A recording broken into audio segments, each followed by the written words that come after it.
వాక్యం చదివి నేను ముగించేస్తానండి. అపొస్తలుల కార్యాలు 22వ అధ్యాయము 26-27 వచనాలు. శతాధిపతి ఆ మాట విని సహస్రాధిపతి యొద్దకు వచ్చి, నీవేమి చేయబోచున్నావు? ఈ మనుష్యుడు రోమీయుడు సుమి అనెను.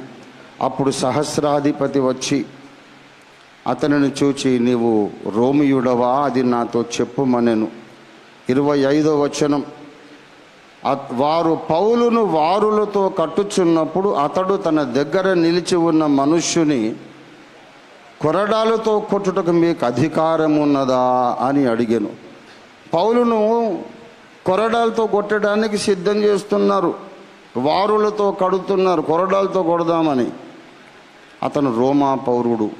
అప్పటి రాజ్యాంగం, అప్పటి చట్టం అనుమతించదు. రోమా పౌరుణ్ణి అలా కట్టేయకూడదు, కొరడాలతో కొట్టకూడదు. విచారణ జరగాలి. మీకు అధికారం ఉందా? ఇలా నన్ను కొడదామని రెడీ చేస్తున్నారు మీరు, చట్టం అధికారం ఇచ్చిందా అని పౌలు అడిగాడు.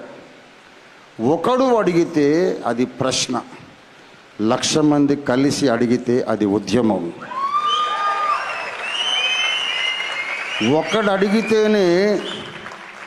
ఒక్కడు అడిగితేనే ఆనాడు సహస్రాధిపతి భయపడ్డాడు, శతాధిపతి భయపడి కట్లు విప్పేసి పోరని ఆయన, ఇక నీకు మాకు సంబంధం పో, దయచేసి ఈ సంగతి చక్రవర్తికి తెలిస్తే మా తలది ఏం చేస్తాడు అని సహస్రాధిపతి భయపడ్డాడు.